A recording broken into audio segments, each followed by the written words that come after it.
Boa tarde.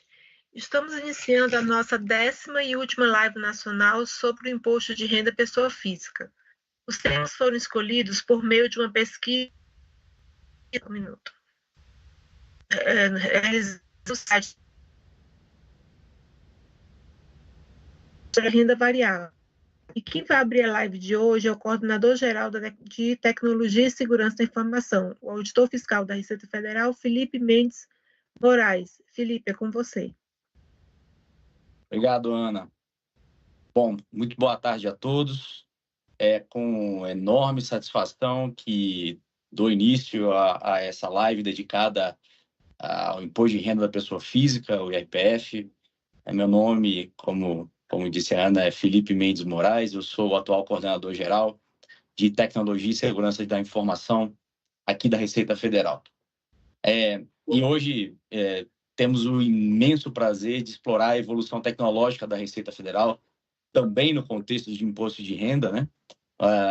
Mas também de forma geral, com destaque para as melhorias do sistema de administração tributária de forma geral e também perspectivas futuras que a gente vislumbra no futuro próximo, incluindo a importante reforma tributária e a própria reforma do próprio imposto de renda. Então, serei bem breve. Começando aqui com uma evolução histórica da tecnologia da Receita Federal, lá na década de 70, 80, não era nem nascido, né? Começaram os primeiros passos ali da informatização da Receita Federal. Como toda administração tributária do mundo, é pioneira em tecnologia. Começou-se, então, a introduzir os computadores mainframes naquela época, processar grandes volumes de informação. A gente pulou para a década de 90, ali, no início da década de 90, a criação do ECAC, o Centro de Atendimento Virtual, e a entrega do próprio imposto de renda, né, de forma eletrônica via internet, o primeiro país na América Latina a fazer, um dos pioneiríssimos aí do mundo, um dos primeiros de forma eletrônica foi o Brasil, mostrando mais uma vez o pioneirismo da Receita Federal.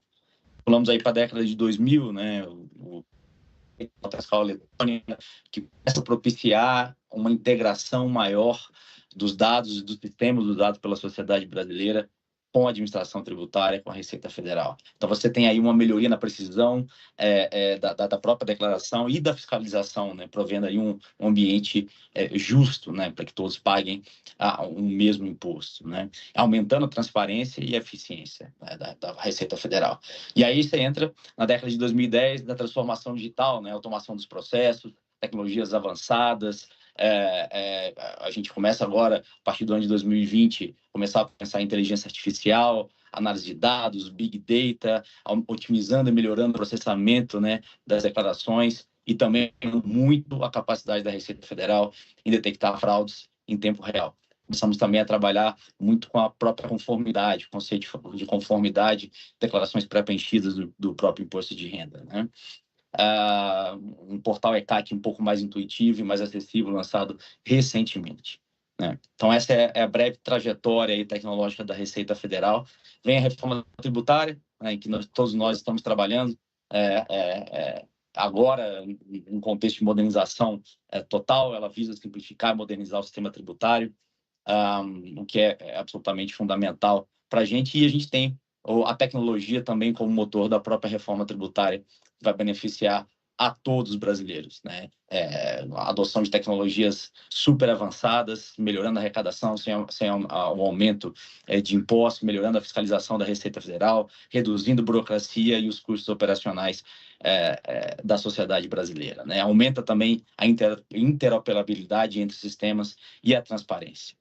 E aí, agora já finalizando a minha breve abertura, né, as perspectivas futuras na parte de tecnologia da Receita, aprendizado de máquina, inteligência artificial, que todo mundo já teve um breve contato, aí esse aumento exponencial na velocidade de disponibilização desse tipo de tecnologia e a generativa, né, como é que a administração tributária lida com isso, blockchain, a questão da segurança dos dados,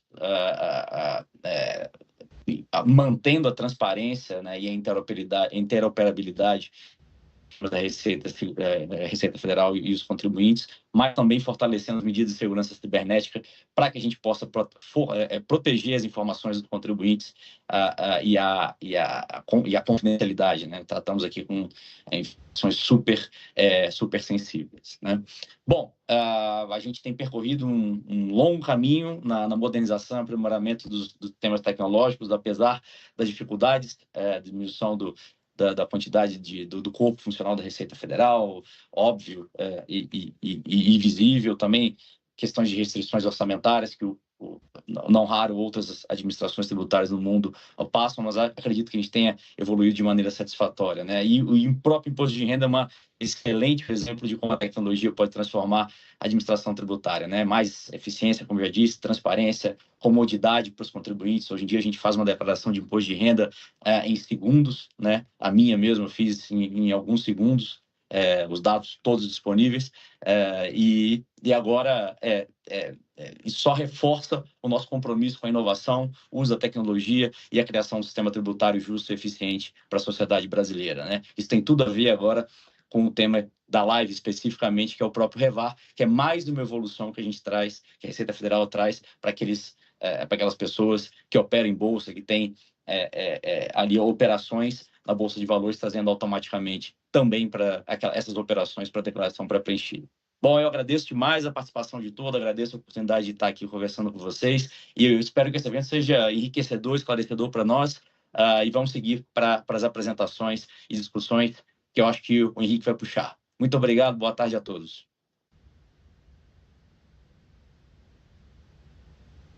Boa tarde, pessoal. Tudo bem? Me chamo Henrique, auditor fiscal da Receita Federal também. Da região fiscal, praticamente Minas Gerais, mas nosso trabalho tem repercussão nacional, tá? Trabalho na área de fiscalização, vim de mercado financeiro, então, por isso, eu vim aqui trazer esse tema de renda variável. Na verdade, dar uma explanação sobre o anexo de renda variável, mas trazer uma importante novidade que é o REVAR, calculadora de imposto de renda, sobre operações de renda variável. Operações essas ocorridas no país, tá? Em operações de mercado regulamentado de bolsa de valores. Então, nesse primeiro momento, eu quero dar uma visão macro, né, do que seria essa tributação de renda variável, para a gente entrar numa parte mais específica dos cálculos. Não vou me pautar somente na legislação específica, porque vai ficar muito maçante. Então, na verdade, eu quero mais mostrar a novidade aqui em relação ao REVAR, né, para que vocês, investidores, contribuintes, né, se tranquilizem com relação a essa questão de apuração de imposto sobre renda variável, que a gente entende realmente para o pequeno, médio investidor, de certo modo, ser volta e meia complicada em algumas interpretações, né? Mas a gente vai tentar aqui desmistificar esse tema, mostrar alguns assuntos mais polêmicos e, principalmente, mostrar a cara da calculadora REVAR, tá? Então, assim, nesse primeiro momento, o REVAR ele está passando por uma fase beta de testes, que a gente chama, tá? Para um público específico. O REVAR é uma calculadora, né, de imposto sobre renda variável. Então, na verdade, a gente depende de uma parceria com a B3, né, que hoje, de certo modo, a única bolsa no país atuante, né? Então, a gente formalizou uma parceria para troca de informações, né? Lembrando que essas informações elas dependem da autorização do investidor, né? A gente não tem um acesso aleatório a essas informações, por isso que a gente recomenda e pede a participação de quem recebeu esse convite inicial, que as informações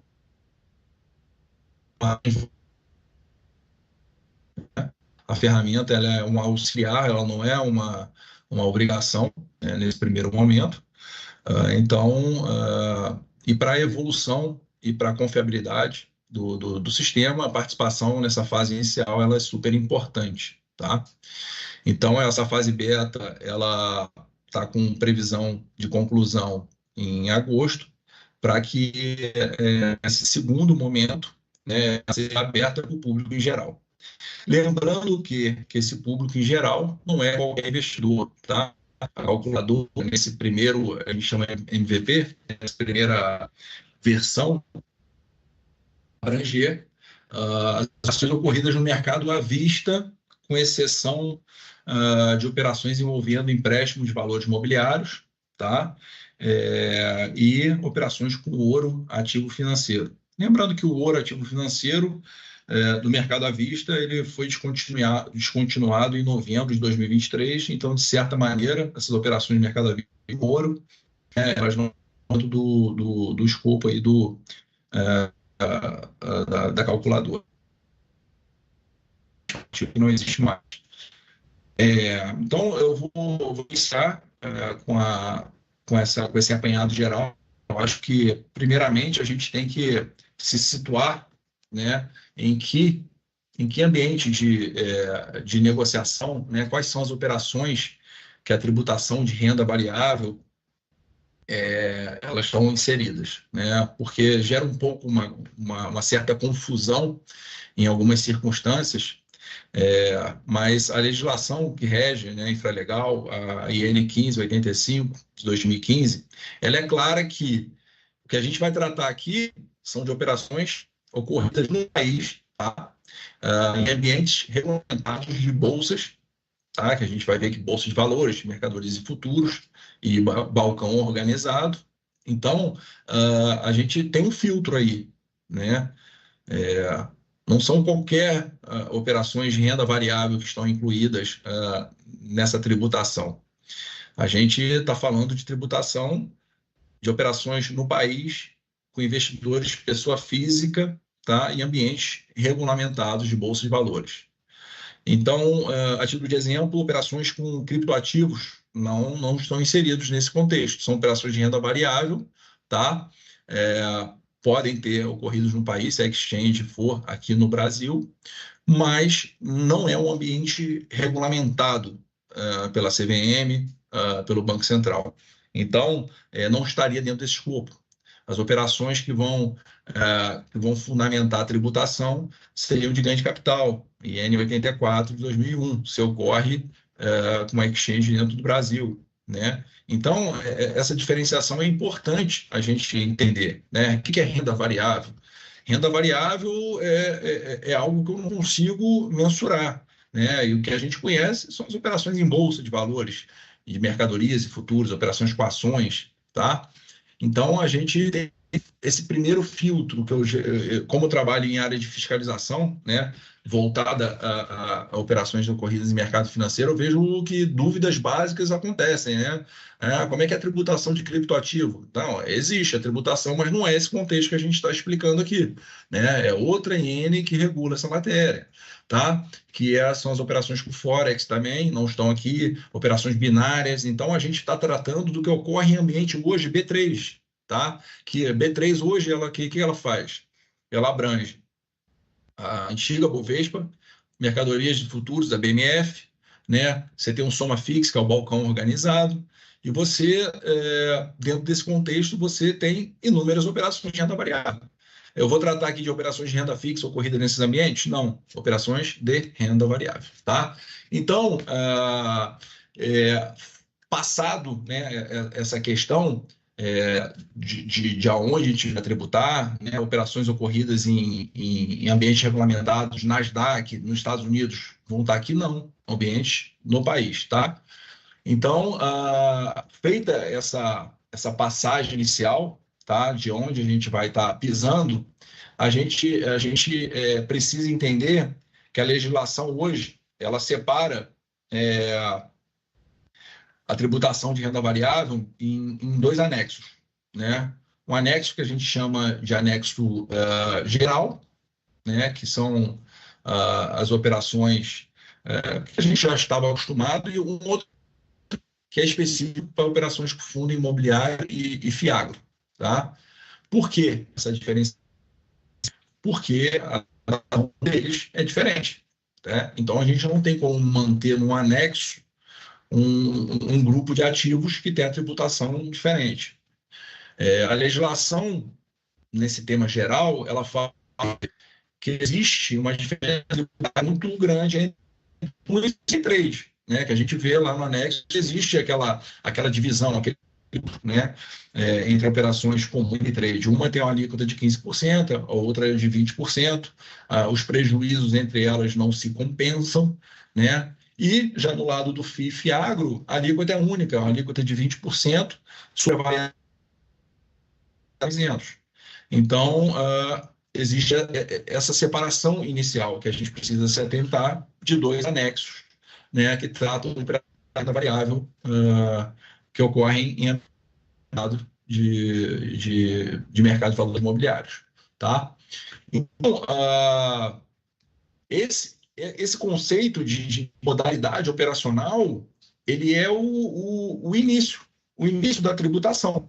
Por quê? Preciso saber se a operação é de day trade ou se a operação é uma operação para eu dar o tratamento.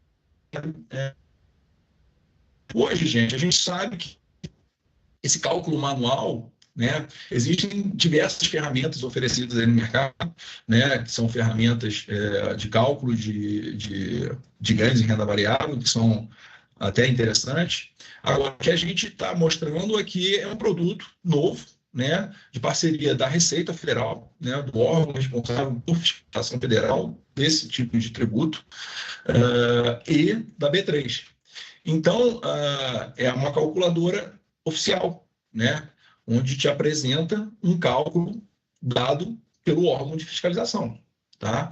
Então, a gente vai ver que o REVAR, em certos momentos, ele vai utilizar a participação do investidor, que a gente precisa.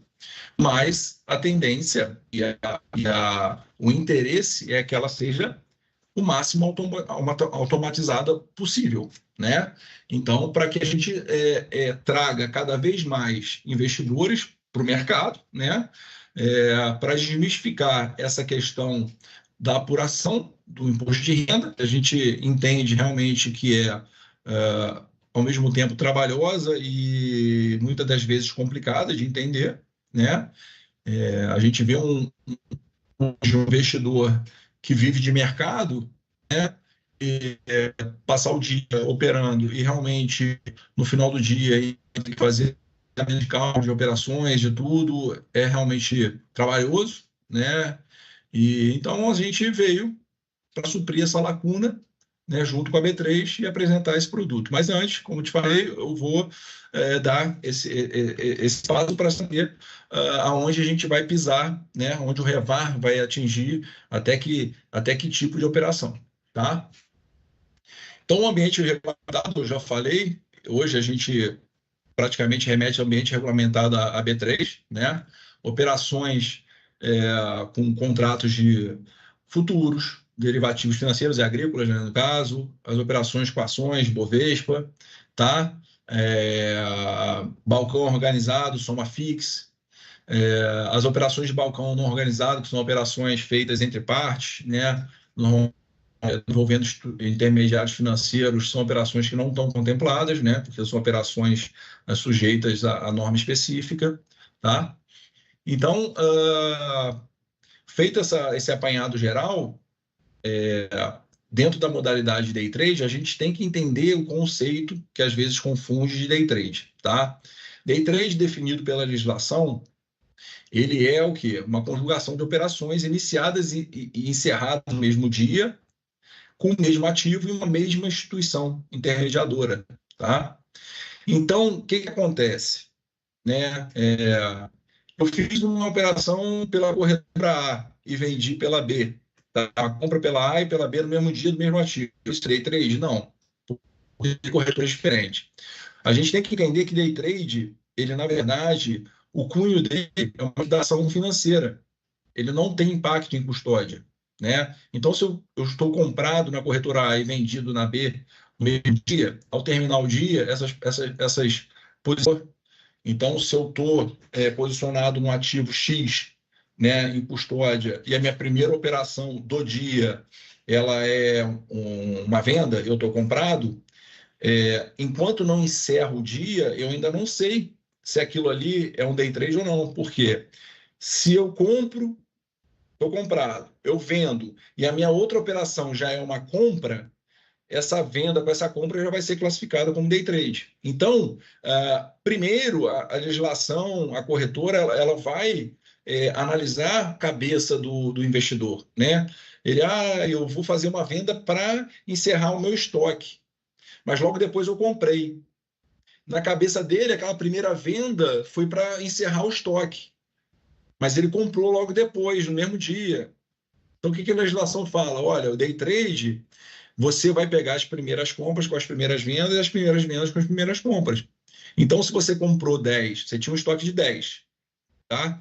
Primeira operação do dia, você fez uma venda de 10.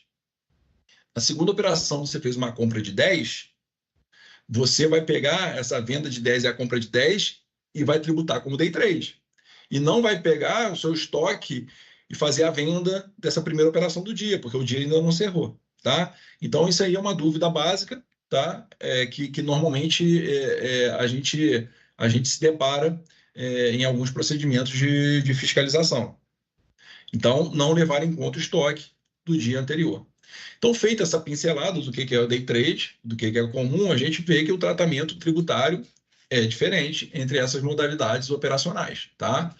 E que day trade, ele existe em todos os mercados operacionais, à vista, opções e futuros, mas não existe em operações de mercado a termo, tá? Até pelo tipo de operação que ocorre no mercado a termo, que é o mercado em que a liquidação financeira ela é diferida pelo prazo do contrato a termo, né? Então, vou passar rapidamente pelos mercados, né? Falar um pouco, né? Para a gente chegar diretamente ao que importa, que é mostrar a calculadora, né? O REVAR, e como é que é o procedimento para você ter acesso ao REVAR, né? O mercado à vista é um mercado que todo mundo conhece, né? Um mercado onde a gente negocia ações, ETFs, FIIs, bônus, direitos, assim, a maioria dos valores imobiliários com a liquidação, né, imediata, né? Imediata que hoje leva 2 dias úteis para ser feita, né? D mais 2. Então, é um mercado específico que tem uma tributação específica. A gente sabe que no mercado à vista, a tributação ela é dada, né, com cálculo, uma posição comprada com custo médio dos ativos. E numa posição vendida, o custo médio das vendas, as operações são encerradas por conta da recompra parcial ou total dos ativos, né? Então, o mercado à vista ele tem sua especificidade, os códigos de negociação. A gente tem essa tabela dos códigos de negociação que remete a ativos de mercado à vista, tá? A gente tem o mercado fracionário, que é uma dúvida, né? Que se o mercado fracionário é um mercado específico, na verdade a gente trata como um submercado. O mercado fracionário ele não leva a uma apuração diferente de estoque. Por exemplo, se você compra um ativo X no mercado à vista, e você compra esse mesmo ativo no mercado fracionário, o senhor tem um tratamento diferente de estoque. Não, porque é o mesmo ativo. Na verdade, a questão do fracionário é só um acesso ao pequeno investidor a comprar lotes menores do que o lote padrão, né, estabelecido pela B3 para negociação. Que um lote hoje padrão, na maioria dos casos, é um lote de 100 ações. Se você precisa comprar 50 ações de um determinado ativo, você vai utilizar o mercado fracionário. Mas essa compra vai ser inserida, né, como uma compra normal do ativo e vai impactar o custo médio desse ativo. Beleza? Então, aqui é um cálculo básico, né, do cálculo do estoque médio, numa posição comprada, né? A gente vê... Henrique. Pois não? Oi, Henrique, tudo bem? Você está projetando tela aí? Estou. Porque não está passando a tela projetada. Então, só um minutinho. E se você tiver outro navegador aberto aí, se puder fechar, seria bom por conta do... Beleza, agora tá. Tá? Se você tiver algum outro navegador, porque tem algumas pessoas que estão falando que a conexão está ruim, está travando, às vezes o som picota. Se tiver algum browser aí aberto, rodando, se puder fechar, desculpa aí te interromper. Tranquilo. Agora a tela está aí, ganho líquido de posição vendida. Tá, Ok. então, Aí, se você puder fechar, inclusive, a sua câmera, talvez seja melhor um pouco a qualidade da conexão, tá bom? Obrigado, bom trabalho aí. tá bom.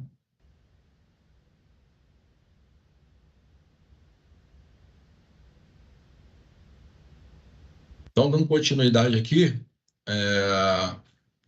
eu estou entrando na questão de mostrar como é que é o cálculo de uma posição comprada, né, no mercado à vista, o ganho líquido, como é que a gente calcula.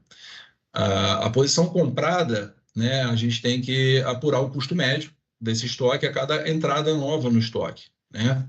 Então, você vê aqui que você faz diversas compras e que somente as compras que vão impactando o custo médio. Quando eu dou uma saída de uma venda, eu tinha um estoque de 500, vendi 100, eu vou apurar o fato aqui gerador para jogar no mês, mas você vê que meu estoque aqui, meu custo médio, não tem impacto, né? Por quê? O que vai impactar esse preço médio é o quê? Uma nova compra, tá? Já a posição vendida, a gente tem que entender que, na verdade, ela é praticamente a mesma coisa de uma posição comprada, só que o que vai acontecer? Nós vamos ter vendas, né, que vão ser apurado o custo médio dessas vendas e vamos que apurar o resultado à medida que a gente compra o ativo, tá? Só que a gente sabe que a posição vendida envolve o quê? Envolve a necessidade de aluguel de ativos no BTC, tá? Então, você vê que aqui o estoque de um determinado ativo no mercado à vista, ele pode variar, dependendo do perfil do investidor e do sentimento, né, dele.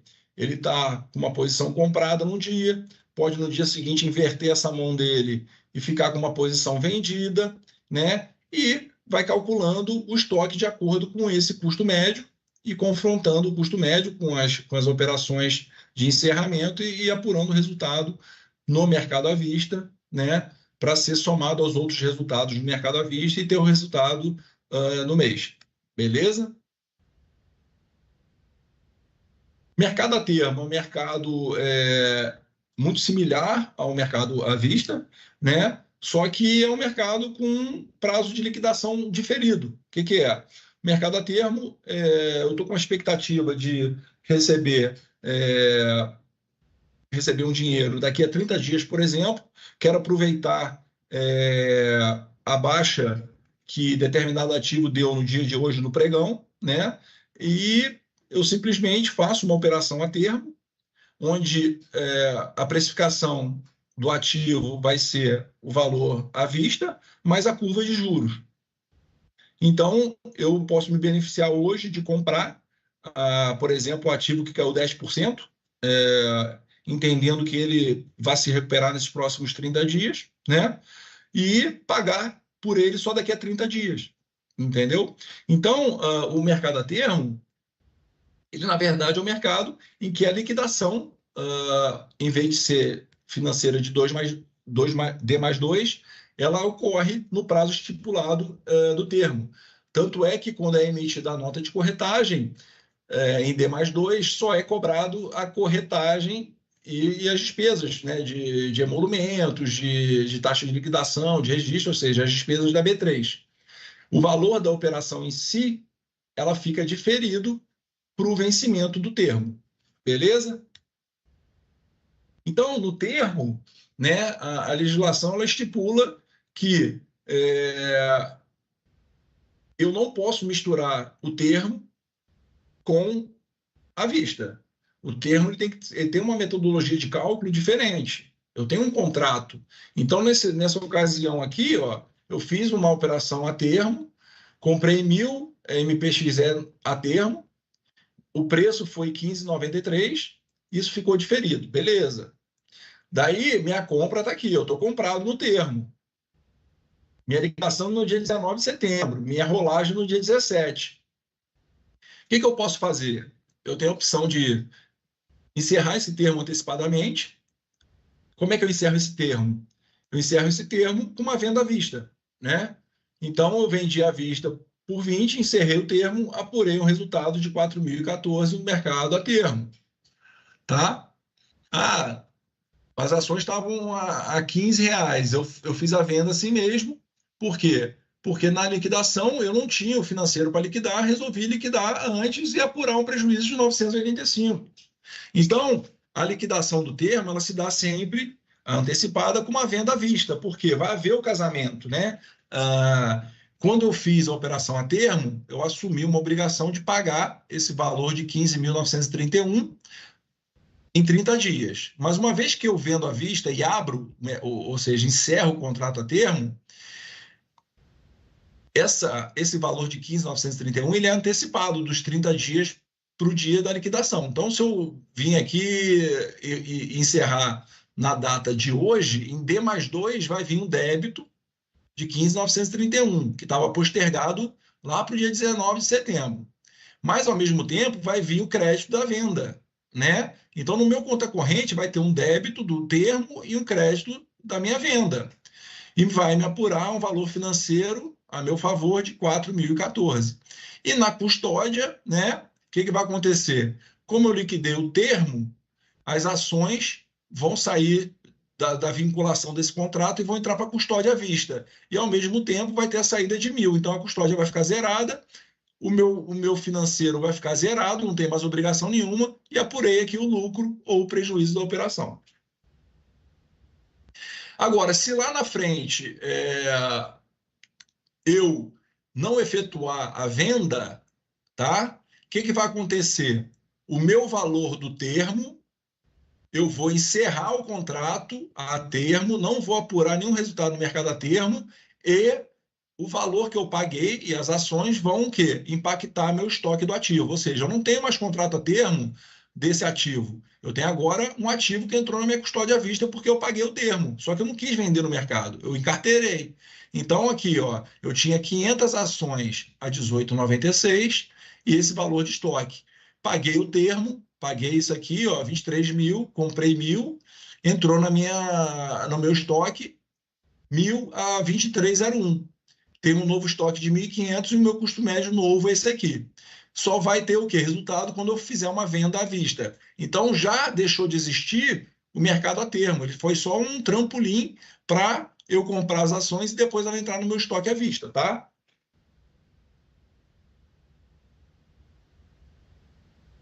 Já o mercado futuro, gente, ele é um mercado de ajuste diário, né? A gente sabe que hoje tem muita pessoa física operando índice e dólar, né? Os contratos mini, índice e dólar, contratos financeiros, e que são contratos que permitem a alavancagem, né? Então tem atraído muita gente. E ele tem uma sistemática própria de apuração de ajuste diário, tá? O que é esse ajuste diário? Quando eu abro uma posição, diariamente a bolsa ajusta a minha posição ao ajuste do dia. Então, todo mundo, no final do dia, dorme comprado ou vendido pelo mesmo preço. Só que daí, nesse dia, você paga um pedágio financeiro ou recebe esse pedágio financeiro, tá? Então, diariamente, você vai ter notas com esse aqui de ajuste de posição, é o que? Ajustando sua posição que você tinha comprada ou vendida, né, do dia anterior. Normal é a operação aberta no dia. E como é que é a tributação disso? Na verdade, quando você fala de mercado futuro, você tem o quê? Uma tributação em cima dos ajustes diários, da soma algébrica dos ajustes diários, entendeu? Como eu falei, eu vou passar bem rápido nessas situações. Por quê? Porque a calculadora ela já faz tudo automático, né? Então, assim, é interessante o investidor ter uma noção da legislação, saber como é que isso funciona, mas eu acho que o foco aqui é a gente apresentar o quê? O programa, né? Então, o ajuste de posição, ele sempre traz a sua posição para ser ajustada financeiramente, diariamente. E a tributação, eu vou colocar aqui, ela nada mais é do que a soma aqui, ó, desses ajustes diários. Por exemplo, Se o investidor comprou, eu acho que depois vocês analisam com calma esse PowerPoint, mas você vê aqui que ele abriu uma posição de compra no dia 10/9 a 4.080. No mesmo dia, o preço de ajuste do dólar foi 4.094,14. O que ele fez? Ele estava comprado, o preço subiu, ele ganhou 14 pontos, né? Aí a gente sabe que o contrato de mini dólar, cada ponto vale 10. Essa diferença de pontos correspondeu ao quê? A 141 de ajuste que ele recebeu no dia seguinte. Então, como ele recebeu, a posição nova dele é essa aqui, que vai ser confrontada com essa, que gerou esse ajuste de 701. E assim sucessivamente. Então, essa soma algébrica de 141, 701, 274, ela acaba sendo o quê? O resultado da operação no mercado futuro. Ou seja, o mercado futuro é a soma algébrica dos ajustes diários, tá? Opções, a gente vai passar também rápido, porque é um pouco mais complicado e não é o foco do programa agora, né? Como eu falei, o programa está abrangendo o mercado à vista. Então, assim, o que eu acho interessante é a gente entrar agora na parte do programa do Revar. Eu vou aproveitar essa tela aqui, que foi uma apresentação que a gente fez recentemente junto com a B3, tá?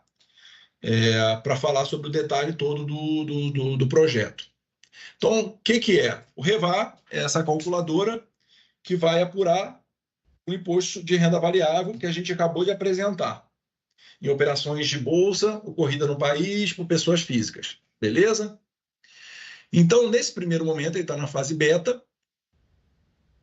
A instrução normativa que instituiu o programa é a 2164, se quiserem consultar, tá? Qual é o objetivo? É da transparência, né? Trazer facilidade para os investidores para a apuração do imposto sobre renda variável. Esse aqui é o cronograma dele, ele está nessa fase de beta.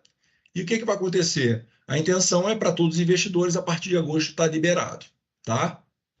Então, o que é essa fase beta? Essa fase beta foram enviados 10 mil convites. Hoje a gente tem praticamente 1.000 pessoas habilitadas testando a calculadora, tá?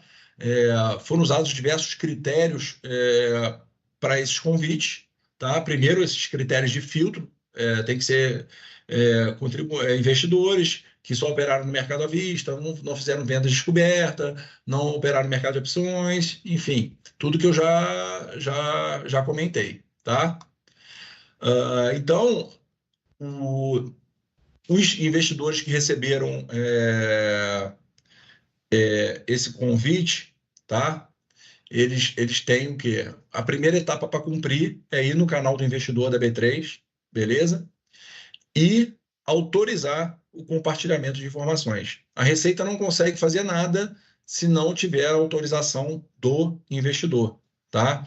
São dados protegidos por sigilo bancário, a gente não tem acesso direto, só com autorização, né, e anuência do investidor. Então, primeira etapa, recebeu o convite nessa fase beta?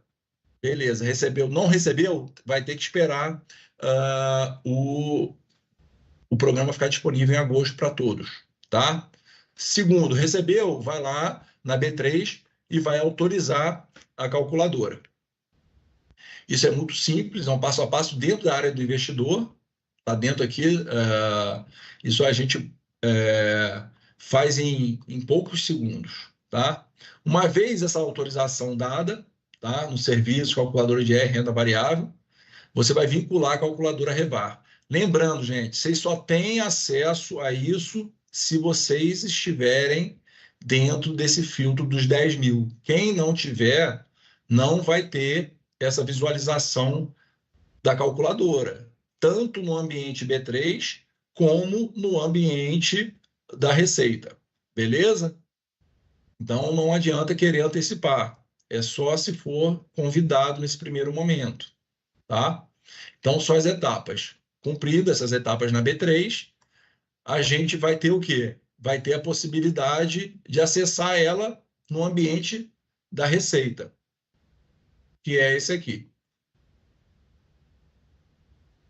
Ó, quem autorizou vai ter essa informação e acabou aqui a etapa B3. A gente vai para o site da Receita Federal, onde o programa está dentro do ECAC, tá?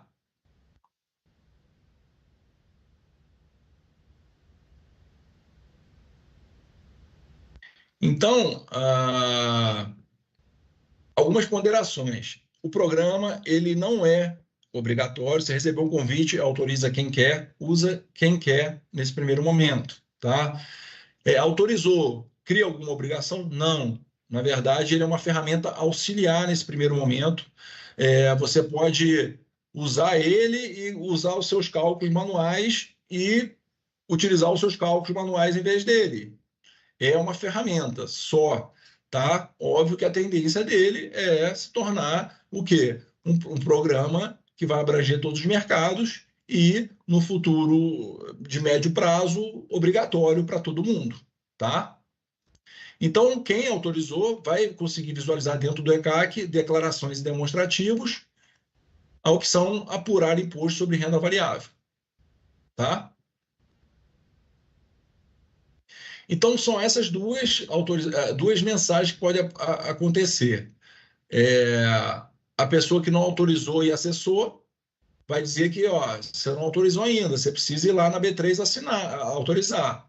Ou você já autorizou e está esperando as informações chegarem. O que seriam essas informações chegarem? O beta, a título de exemplo, o beta ele foi autorizado agora em abril. Então, as pessoas que autorizaram em abril só vão conseguir ver as informações de negócios a partir de maio, ou seja, mês seguinte à autorização. Então, quem estava em abril e autorizou, recebia essa mensagem aqui. Hoje, quando ele entra na calculadora, ele já vê as negociações, tá? Então, qual é a primeira coisa que a gente tem que fazer quando a gente entra, né, no Revar? Ele vai apresentar essa tela aqui. Você vai ter que colocar a posição do final do mês da autorização. Então, o que aconteceu? Autorizei em abril. No dia 1º de maio, ele vai lá, vai ver que a posição de 30/4 fornecida pela B3, isso tudo é fornecido pela B3, tá? Isso aqui, essa posição em custódia, ela é fornecida pela B3. Então, você, investidor, só tem que complementar o que está em vermelho, que é o quê? O custo médio. A Receita precisa saber, ela não consegue enxergar o para trás, né? Ela vai depender que você me informe o seguinte, olha, você tinha 2.000 ações da Gafisa que a Bolsa me falou no dia 30/4, que foi o quê? O último dia da sua autorização. Para a gente iniciar os cálculos, que é a partir de maio, eu preciso saber qual é o custo médio dessas ações.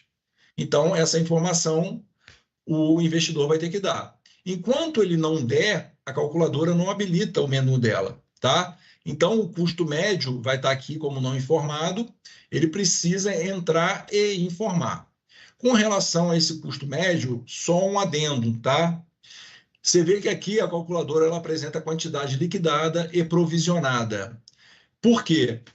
Para a Bolsa, ela controla a custódia dela com base na liquidação, ou seja, só aparece aqui o que já foi liquidado financeira e fisicamente. Só que para fins tributários, a Receita leva em conta a data do pregão, tá? Então, por exemplo, no dia 30/4, que é a informação, vamos supor que aqui não é janeiro não, tá?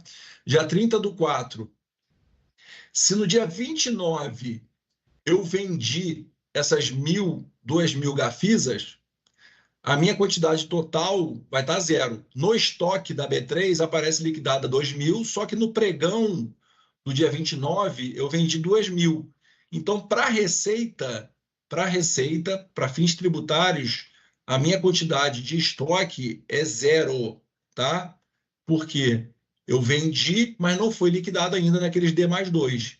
Então, por isso que a gente coloca essa quantidade provisionada. Então, se tiver alguma provisão aqui, a pessoa tem que entender que o custo médio tem que levar em conta a quantidade total, tá? Então, ele tinha 2.000 ações de Gafisa a R$10. Ele comprou no dia 29 mais 2.000 ações a 20. Ele vai ter que me informar aqui, porque o sistema já vai apontar que ele tem 4.000, porque tem 2.000 liquidadas e 2.000 provisionadas, que ele comprou no pregão do último dia do mês, mas não liquidou ainda. Mais para fins tributários, isso está valendo. Então, ele vai ter que me informar o quê? Que ele tem um custo médio de 15. 10 com 20, mesma quantidade, 15. Tá? Para quê? Isso é o pontapé inicial do sistema. O sistema começa a calcular com base na informação do quê? Do custo médio e da posição dos dados gerais, que são o quê? Os prejuízos. Então, essa tela ela vai ficar notificando enquanto não for totalmente preenchida. O quê? Os custos, prejuízo, acumulados, tá? O que é prejuízo? Tudo que você tem de prejuízo comprovado até aquela data, que está acumulado nesse tempo que você vai poder compensar em operações futuras, tá? Então, no anexo geral, que a gente tem as operações comum e day trade, a gente sabe que day trade não confunde com o comum, prejuízos são separados. No FII e Agro, os prejuízos se compensam nas modalidades porque a alíquota é única, tá? E o imposto de renda retido na fonte é acumulado até aquela data também compensável para frente. Feito isso, né, o sistema vai tirar essas notificações de vermelho, né? Você vai aqui colocar as informações todas, ó, preencher a informação, não esquecer de dar o check, porque você tem que confirmar essa informação. Então, quando ele tiver com tudo ok, ele vai habilitar o quê? Aqui, ó, vai dizer que as pendências foram preenchidas. Mesmo que seja zero, você tem que informar que é zero, porque a gente precisa desse input para dizer que o quê? Que o contribuinte, que o investidor deu essa informação, tá? Então, isso feito, o sistema vai habilitar essa tela inicial, vai dar essa informação que a posição inicial foi concluída com sucesso, e a gente vai ter esse dashboard aqui, que aparece o ano, e esses cards mensais. Esses cards mensais, você entrando nele, você vai ter informações detalhadas do cálculo, que eu vou mostrar, tá? Mas a gente tem que ver que a calculadora tem uma aparência simples, mas o que ocorre atrás dela é uma troca de informações gigantesca, principalmente na parte de eventos corporativos, de ajuste de estoques, tá? Então, aqui navegando, eu tenho a tela de início, né, que tem esse dashboard, e esses cards aqui, a constituição máxima dele é essa estrutura, ou seja, se você operou em todos os mercados, em todos os anexos, vai aparecer as operações geral, comum, day trade, os resultados isentos, FII, Agro e os fundos de infraestrutura, né, que tem uma tributação específica de alíquota zero. Então, o valor a pagar do imposto e um tagzinho dizendo qual é o status desse card, né? Esses tags podem ter esses status aqui. Anterior à posição inicial, né? Que seria, no caso, se eu autorizei em abril, vai começar a me pegar em meus cálculos em maio, vai ter janeiro a abril anterior à posição inicial. Débito existente, quando já houve algum cálculo e tem imposto a pagar, e vai estar dentro ainda do prazo para pagar. Pago, quando você já informou o pagamento. Parcialmente pago, quando pagou parcialmente. Vencido, quando passa o prazo do mês subsequente, pagamento. Sem imposto, quando não tem imposto apurado. Não calculado é o quê? Se eu estou no mês de abril calculando, outubro não está calculado ainda, é algo para frente. Abaixo de R$10, ou seja, a gente sabe que o DARF mínimo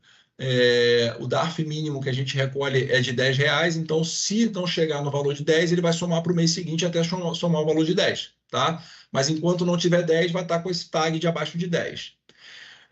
Desautorizado, a condição desautorizada é quando ele não quer mais compartilhar os dados com a Receita, ele vai na B3 e cessa essa autorização, ou quando ele perde a qualificação.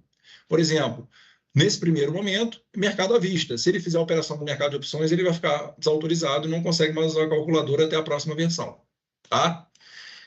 Lembrando que, uma vez desautorizado, ou qualquer coisa que aconteça, ele vai usar os cálculos que ele já tem e recolher da maneira que ele tem, que ele já fazia, entendeu? A ferramenta hoje, ela é auxiliar. Ela não gera nenhuma obrigação. O resultado que aparece ali, se o contribuinte não concordar, ele vai recolher de acordo com os cálculos dele, tá? Óbvio que isso, se for fiscalizado, ele vai ter que comprovar, mas nesse primeiro momento é uma ferramenta auxiliar, não gera nenhuma obrigação, mesmo que você autorize esse compartilhamento de dados. O pendente acontece quando você tem algum evento que você precisa participar para a calculadora desbloquear. Eu vou mostrar mais para frente, mas a título de exemplo, você tem uma herança de família, ações que vieram no formal de partilha, né? Quando você tem um formal de partilha, o juiz manda o seguinte: olha, o escriturador ou bolsa transfere as ações do decujus para os herdeiros. Você vai ter uma entrada de um ativo lá que a Receita, que a B3 vai informar, ó, entrou 1.000 ações aqui, mas a gente não tem um custo, porque esse custo vai estar na declaração do espólio, vai estar lá no formal de partilha, daí a participação do investidor em colocar o custo médio e tirar essa pendência, tá? Quando você clica 2 vezes nesse card aqui, ou nessa abinha aqui, dessa folhinha, você entra na apuração, né? Então, a gente divide o anexo de geral, EFIF e agro, e o fundo de infraestrutura, tá? Então, a gente o quê? Apresenta um resultado mais sintético, e à medida que você vai clicando nessas setinhas, ele vai abrindo analiticamente esse resultado. Olha, geral, o resultado do mês, em operação comum ganhou 15.847, em day trade 0, não teve nenhum resultado isento, tinha prejuízo a compensar anterior. Esses custos diversos depois eu falo. Daí ele vai aplicar a alíquota de cada um, tá? Daí eu quero ver, beleza, dentro desses 15 mil, o que contribuiu para isso? Daí tem o resultado analítico das ações, dos BDRs. Ó, ações contribuiu com 14, BDR isso aqui. E depois no extrato de operação, se a gente quiser ver, a gente vê especificamente qual operação que deu esse resultado, tá? Então, esse é o detalhamento. A outra aba é o pagamento, tá? Nesse primeiro momento,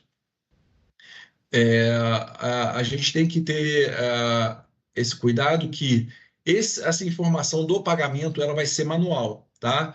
No futuro breve, a gente já vai recuperar dados do nosso conta corrente. Então, se você realmente pagou o DARF, a gente já vai recuperar esses dados. Não adianta querer colocar informação aqui de que pagou ou não pagou, por quê? Se você pagou, não pagou e informar que pagou, no conta corrente não vai ter nenhum crédito.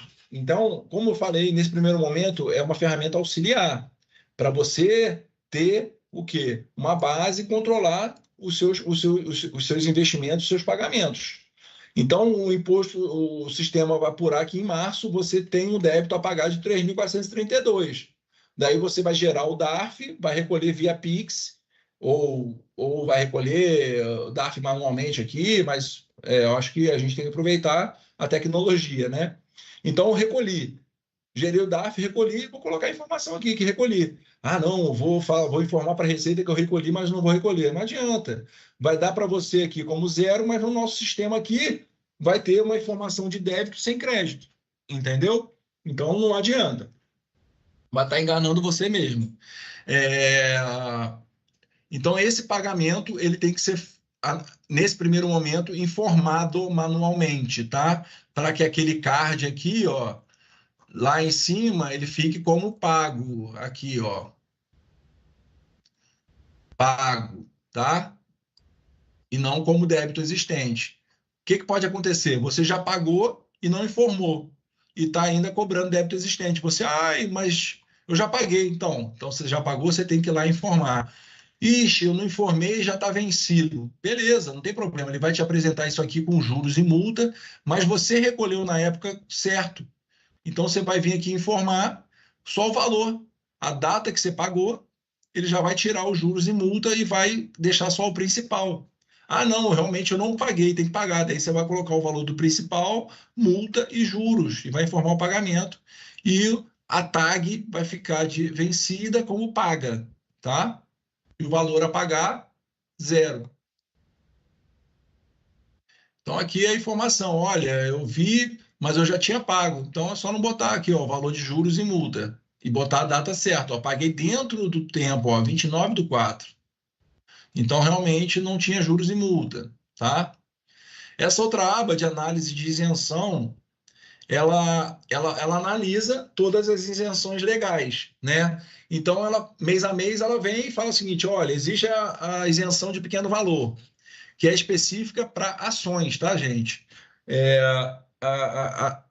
O valor de 20 mil, tá, de venda, ele primeiro, ele é sobre o valor bruto, ele não leva em conta despesas, tá? Então, é sobre o valor bruto de alienação de ações no mercado à vista. É uma isenção bem específica, tá? Então, não envolve unit, que a unit ela pode ser composta por BDR, ela não envolve ETF. Ah, mas o ETF é só feito de ações. Não, mas o ETF ele pode não ser feito de ações, tá? E a isenção é específica de ações, tá?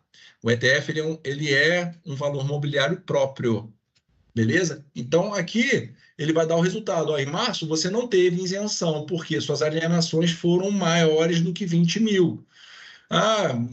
E quem que contribuiu para esses 27?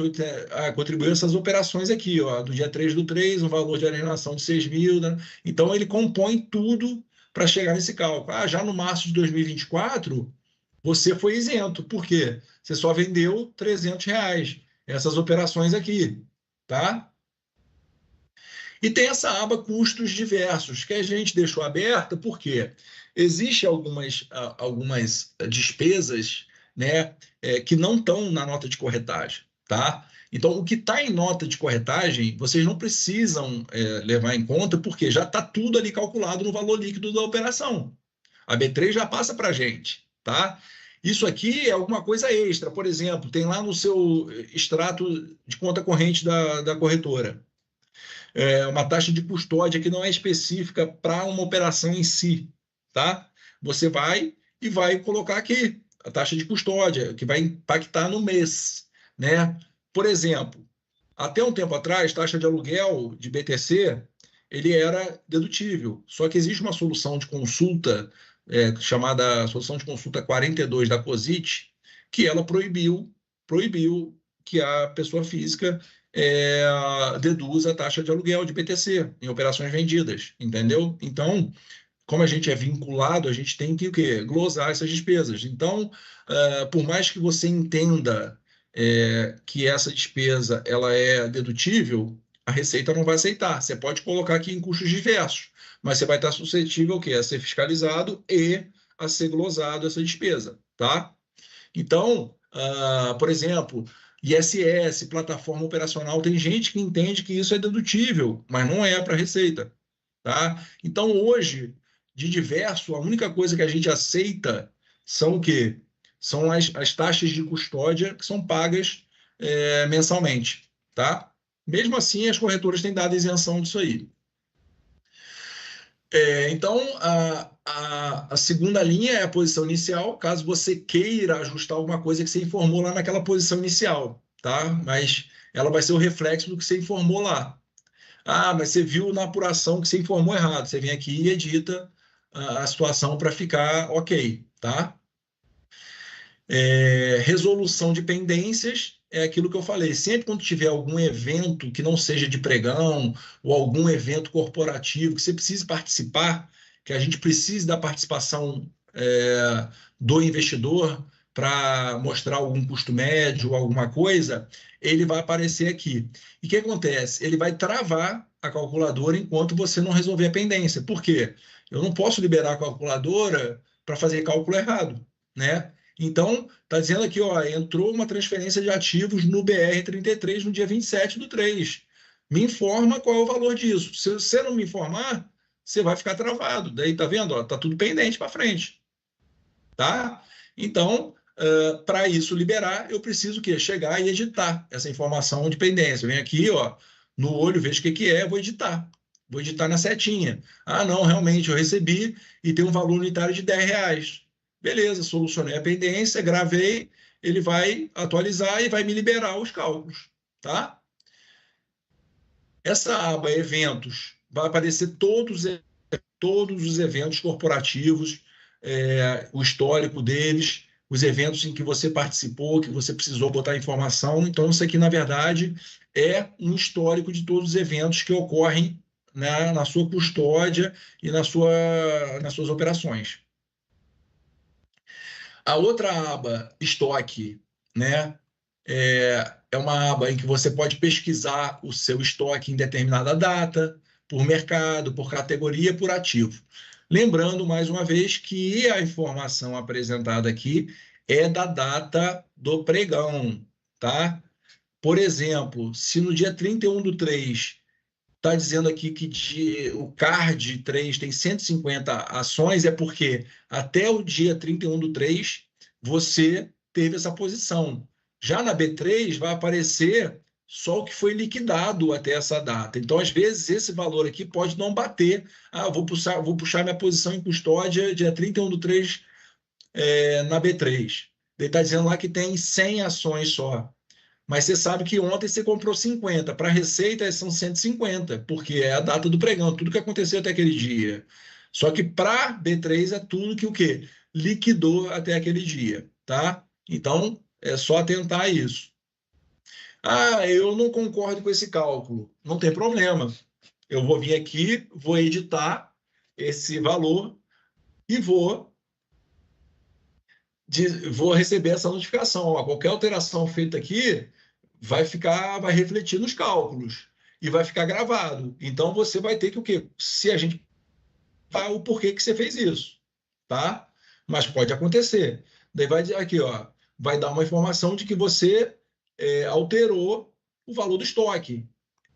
E aqui, ó, ficou registrado, ó, você não alterou a quantidade, mas você alterou que o valor médio não é 12,23, é 13.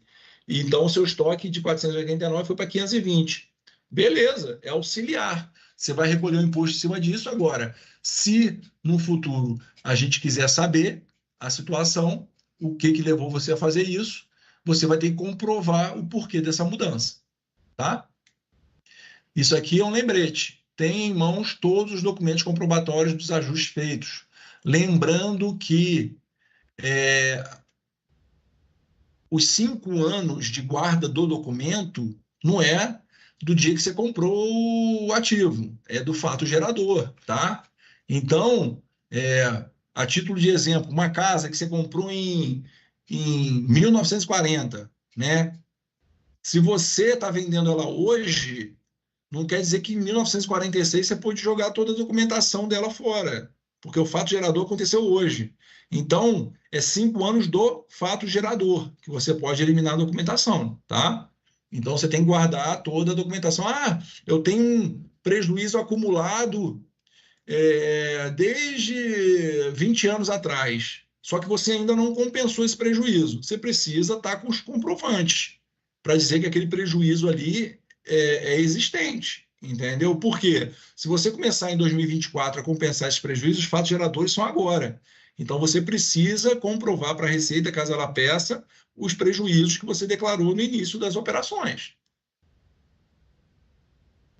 Então, essa aba do ajuste de estoque, ela te permite essas alterações de estoque.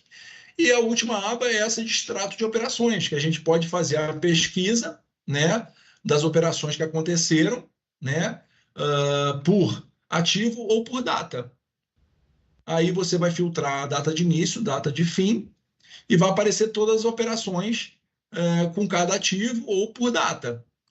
E você analisa analiticamente cada operação dessa. Ela parte de um estoque inicial, o que foi feito, compra e venda. Lembrando que verde, os eventos em verde são sempre entradas e vermelho saídas, né? Então aqui você tinha um estoque inicial de 0, comprou 170 nesse dia, você tem agora 170 do valor médio, valor total desse ativo. Depois, no dia 24, você vendeu, daí ficou zerado. E assim vai, tá? Os eventos corporativos, eles aparecem sempre com esse olhinho, né? Você vai dizer aqui, você tem uma operação. Se você quiser saber o que é, você vai saber, esse aqui foi um bônus, foi um direito, e você vai olhar o evento, tá? Os day trades aparecem com DT no final e em cinza, porque não impactam nela. Você tinha um estoque inicial de 1.000, valor médio 5 e 5.000.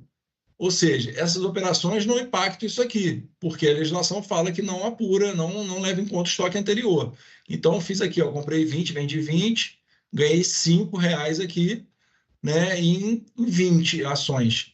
Então, me apurou um resultado de day trade de 100.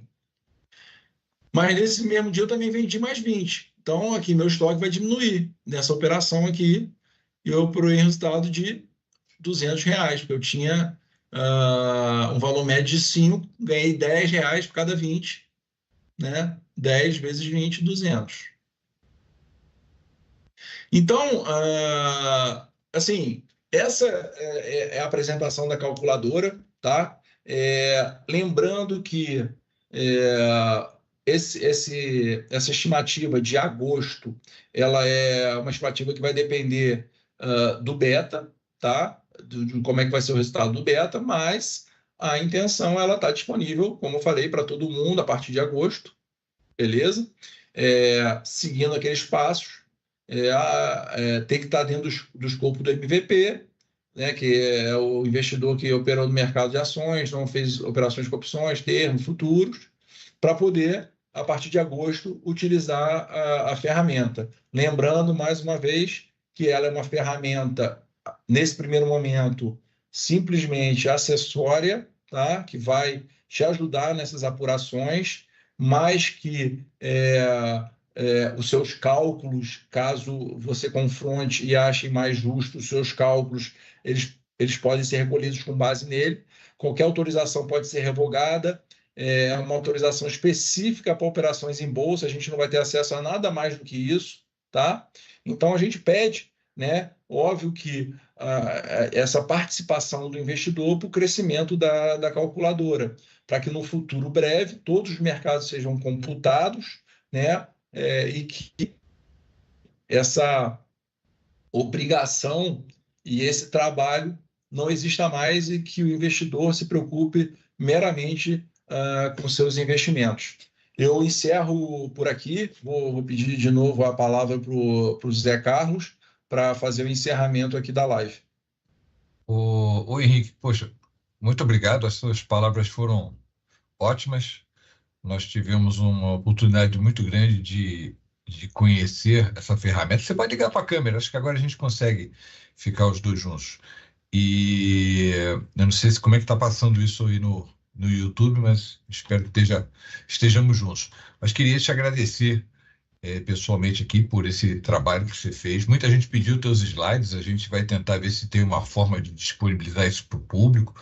Esse projeto das lives é uma novidade para nós também, a gente faz internamente já há algum tempo e agora esse ano a gente resolveu abrir para o público externo, então os vídeos eles ficam disponíveis aqui no canal do YouTube, basta procurar lá no YouTube Receita Federal, tem um canal oficial, tem todas as lives lá, isso fica disponível. A gente vai tentar dar um jeito de colocar os slides, porque tinha muito conteúdo ali, tem muita coisa lá no site da Receita e da B3 também. E com relação a muita parte também, já existe o manual dentro do site da Receita, o manual da calculadora, com todos esses passo a passos, com tudo, que isso já está disponibilizado para todos, né? Então, é interessante colocar o link para o pessoal já se familiarizar com a calculadora, né? E, realmente, a questão do PowerPoint, a gente vê alguma maneira, talvez, de disponibilizar isso, não é conteúdo sensível, então... Sim.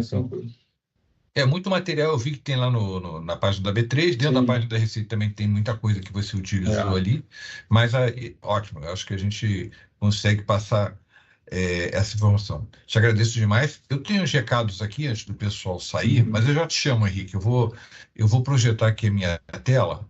O Wagner, me ajuda aqui que eu vou jogar a tela, que tem uns recados para passar para o pessoal. Tá aqui, ó.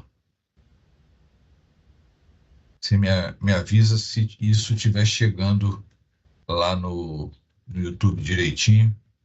Tá ok. Tá ok? Então, gente, esse programa de lives, né, muitos aqui acompanharam, eu vi aqui no chat muita gente conhecida, a Aline, o José Carlos BR, várias pessoas que participaram de diversas lives.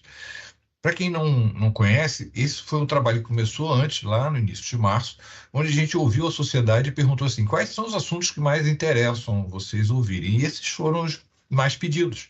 Então, nós fizemos com muito carinho, né, e com muita dedicação, 10 apresentações, né, gravamos 10 vídeos, aula, vamos dizer assim, são muitas horas de trabalho, muitos minutos de conhecimento transmitido para vocês. Não conseguimos atender todo mundo, mas a gente está começando. Foi o primeiro ano em que a gente abriu esse conteúdo para vocês e a gente espera que ano que vem a gente possa estar melhor, né? Ter um canal maior de bate-papo. É claro que nunca vai poder ser um plantão fiscal ao vivo, online aqui, onde o contador que não consegue resolver os seus problemas vem aqui no YouTube resolver. Não, não é isso. Mas a gente está tentando melhorar e atender um pouco a necessidade de vocês, da sociedade, porque isso nos traz benefícios também, né? Vocês entendendo melhor como funciona, vocês vão errar menos, vão dar menos dor de cabeça. Então, é uma via de mão dupla, né? A gente tentar fazer com que todos conheçam e a gente evite dúvidas. Essa aí é a relação das lives, elas são todas disponíveis lá no canal, algumas estão com mais de 20 mil visualizações. Hoje a gente teve a do Henrique, que aqui foi sobre renda variável. Entra lá no canal do YouTube da Receita Federal, aí tem lá todas as listas, todas elas. Inclusive hoje entrou uma que a Live C gerou muitas dúvidas, e aí depois foi gravado um outro vídeo esclarecendo aquelas dúvidas, então está lá também, hoje a gente disponibilizou isso. Vou comentar aqui uma questão que alguns perguntaram sobre a situação do sul do Brasil. A Receita ela tem investido muito, tentado ajudar muito dentro da sua competência, né? As pessoas, né, os contribuintes do sul do Brasil. Claro que muita gente fica falando, poxa, a Receita poderia ter dado isenção, a Receita poderia perdoar algumas coisas. Não, não depende. A isenção não depende da Receita Federal, deixar de cobrar imposto não depende da Receita Federal. O que ela pode é prorrogar o prazo, ampliar algumas questões que está dentro da alçada da Receita Federal. Mas tem outras que muitas pessoas reclamam e não há como, não cabe à Receita Federal, por exemplo, perdoar dívidas dos contribuintes ou não cobrar imposto. Cabe à Receita Federal justamente o contrário, né? Cumprir a legislação que manda cobrar. Se sair uma legislação dizendo que é para não cobrar ou para não fazer tal coisa, a Receita Federal vai estar lá para cumprir a legislação. A gente procura, diria que a gente faz o que está na lei, né? Pode ser dura ou não. Uma colega aqui perguntou, por que eu não posso fazer aquela doação nas declarações simplificadas? É simples, porque a lei não permite. A lei está clara que só pode fazer esse benefício só para declarações que usam o modelo completo. Senão, não seria a Receita atrapalhando isso. Então, a situação do sul do Brasil foram prorrogados para 30 de agosto, vamos lá, tentar explicar, a data final de entrega da declaração do imposto de renda, ou seja, para os contribuintes lá do sul do país, a gente vai ver quem são. O prazo, a data final de entrega foi para 30 de agosto. Não é 31, é 30 de agosto. Para os demais contribuintes que não estão abrangidos nessa situação de calamidade, a data continua 31 de maio, ou seja, daqui a 9 dias. O vencimento da cota única, da primeira cota, que era 31 de maio, passou para 30 de agosto também. Para sexta-feira. Assim como a segunda cota, a terceira, a quarta, as cotas subsequentes passaram para os meses seguintes, ou seja, andou tudo esses 3 meses para frente. Aquele DARF da destinação também, o vencimento para esses contribuintes passou para 30 de agosto. Para os demais, não. Continua o mesmo prazo até 30. Os outros DARFs que não têm relação com a declaração, com a entrega da declaração, DARF do GECAP, do Carnelhão, do Revar, né, que tinham vencimentos em abril, maio e junho, passaram para julho, agosto e setembro. a princípio, só esses meses. Tudo pode acontecer para frente, né? Mas hoje o que nós temos é isso. Abril, maio, junho, vencia lá o carnê-leão que tinha que pagar em abril ou em maio, passou para agosto, ou seja, andou para frente. Olha lá, isso é o que eu estou falando do imposto de renda. Abrangência, que contribuintes vão ser abrangidos por essa decisão, essa prorrogação? São todos aqueles domiciliados nos 397 municípios da portaria RFB 419, mais os domiciliados no município do Rio Grande e de São Lourenço do Sul. Esses devemos ter uma portaria nova, se é que não saiu hoje, devemos ter uma portaria, então serão esses 399 municípios até agora. É o que a gente tem para agora. Os programas estão sendo ajustados, a gente ainda não tem todos os programas prontos. Então, por exemplo, se você entrar hoje aí no PGD do Imposto de Renda, como ele não atualizou, ele ainda está trabalhando com a data de 31 de maio. A gente está correndo para tentar fazer as modificações. Foram várias modificações dentro dos sistemas da Receita Federal. Por exemplo, a partir de 1º de junho, não pode ter multa por atraso na declaração de contribuintes dessas regiões. Então, o débito que estava programado para vencer numa data passou para outra. Então, tudo isso, todos os sistemas, uma modificação dessa não é simples, todos os sistemas tiveram que ser ajustados. Então, aqui o que tem importante nesse slide é a questão da abrangência. São os contribuintes domiciliados nos 397 municípios que saíram lá naquela portaria 419 da Receita, procura aí no Google o que você acha, mas o município do Rio Grande e do São Lourenço do Sul parece que foram decretados como em calamidade depois. Então, é uma abrangência grande. Isso para prorrogação. Também montamos um esforço para fazer o pagamento das restituições de todos os contribuintes do Estado já no primeiro lote. O ministro tinha anunciado que seria para junho, mas a gente conseguiu antecipar e já pagar nesse lote que vai ser pago no dia 31, todos os contribuintes do Rio Grande do Sul. Nesse caso, da restituição, se fala em contribuintes do Estado, né?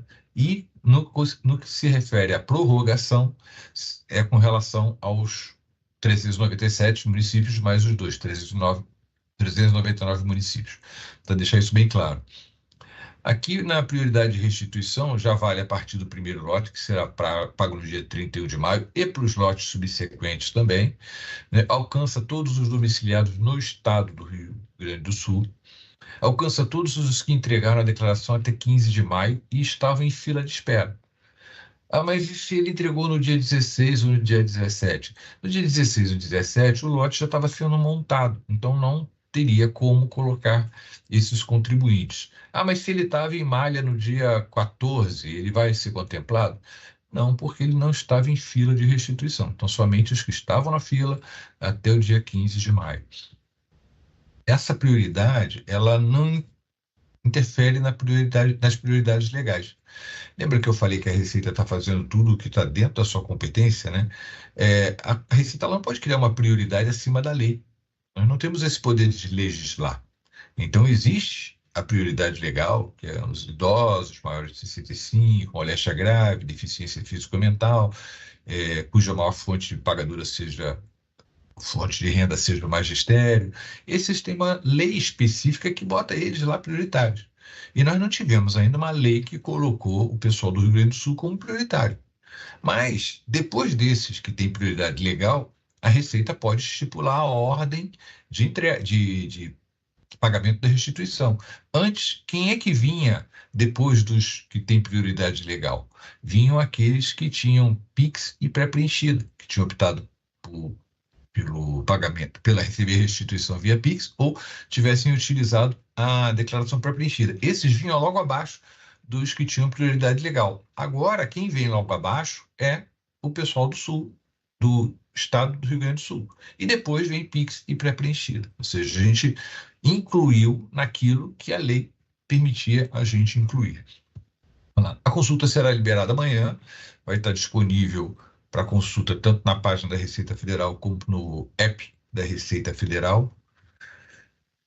A gente tem um painel que já foi atualizado, né, com a composição do lote. O lote de amanhã é composto por esse quadro aí, ó, tem 650 mil que foram priorizados porque estão lá no estado do Rio Grande do Sul, né?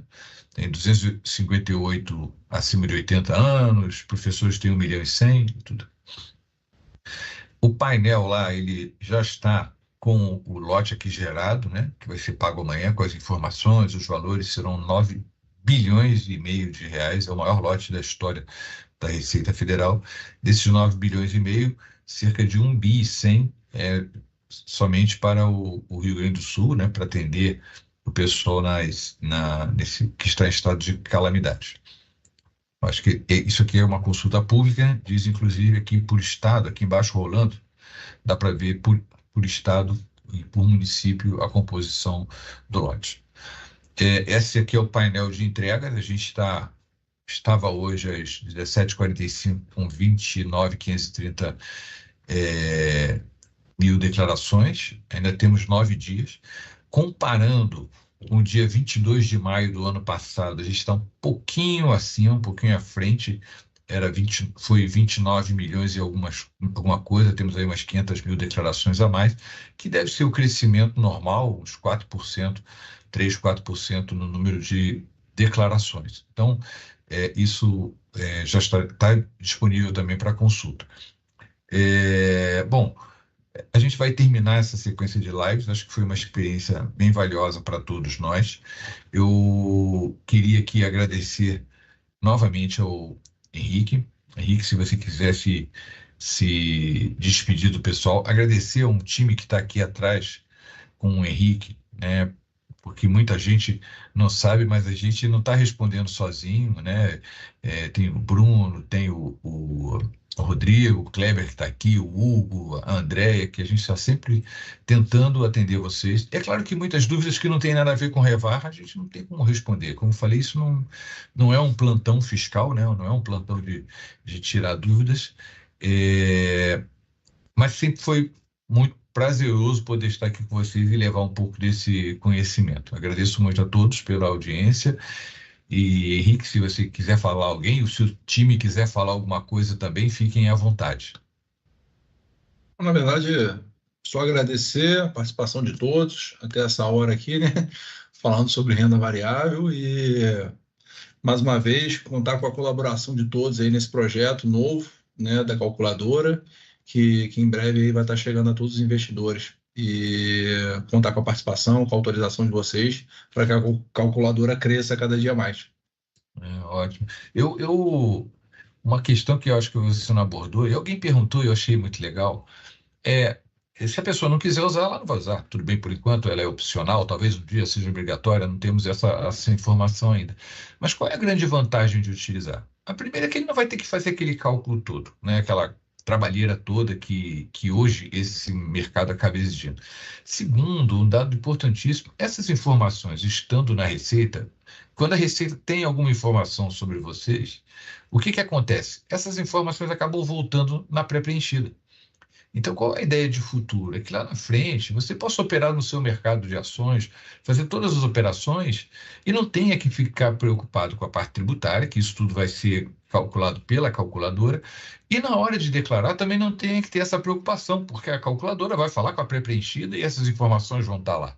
Então, vai ser uma vantagem muito grande. Claro, se o contribuinte quiser continuar usando o Excel dele lá, não é problema, mas veja o quanto de vantagem, o quanto de simplificação a gente não vai ter atualizando o quadro de bens, principalmente para quem tem muitas informações, atualizando os rendimentos isentos, os rendimentos que a pessoa recebeu com relação àqueles ativos. Então, é uma grande solução, acho que é uma grande solução. Compartilho com o Henrique, a gente precisa divulgar para que as pessoas usem, que não tenham medo. Veja, se a Receita quiser, ela pode intimar qualquer um e buscar todas as informações, né? E em outros caminhos a gente tem até muitas dessas informações. Então, utilizar esse programa só vai trazer benefício para o cidadão, mas vai facilitar para ele calcular e vai facilitar também para ele declarar o imposto de renda no ano seguinte. Henrique? Perfeito. Só tem a ganhar, isso mesmo. Faço suas palavras minhas. Alguém aqui quer falar alguma coisa? Hugo, Kleber? Pessoal do time aí de apoio. Rodrigo. Senão eu vou encerrar, porque hoje a gente já avançou bastante o prazo. Obrigado a todos mais uma vez e que a gente possa continuar esse projeto das lives no ano que vem, tá bom? Uma boa noite. Dr. Wagner, pode encerrar, por favor, o evento.